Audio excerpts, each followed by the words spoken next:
Assalamualaikum warahmatullahi wabarakatuh dan salam sejahtera.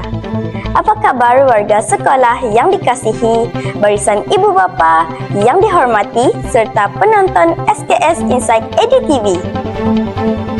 Saya Ainul Kalisha binti Maas mengalu-alukan anda semua ke segmen khas sempena Hari Permuafakatan Ibu Bapa yang diraikan di seluruh sekolah pada hari ini.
Kepada semua ibu bapa, marilah kita terus berganding bahu bersama guru-guru dalam memastikan anak-anak kita bukan sahaja cemerlang akademik, malah berakhlak mulia dan bersedia menghadapi masa depan.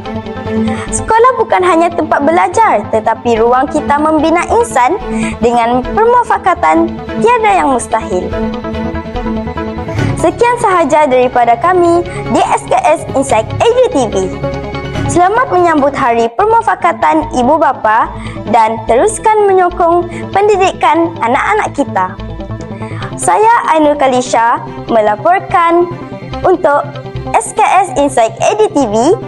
Terima kasih dan Assalamualaikum.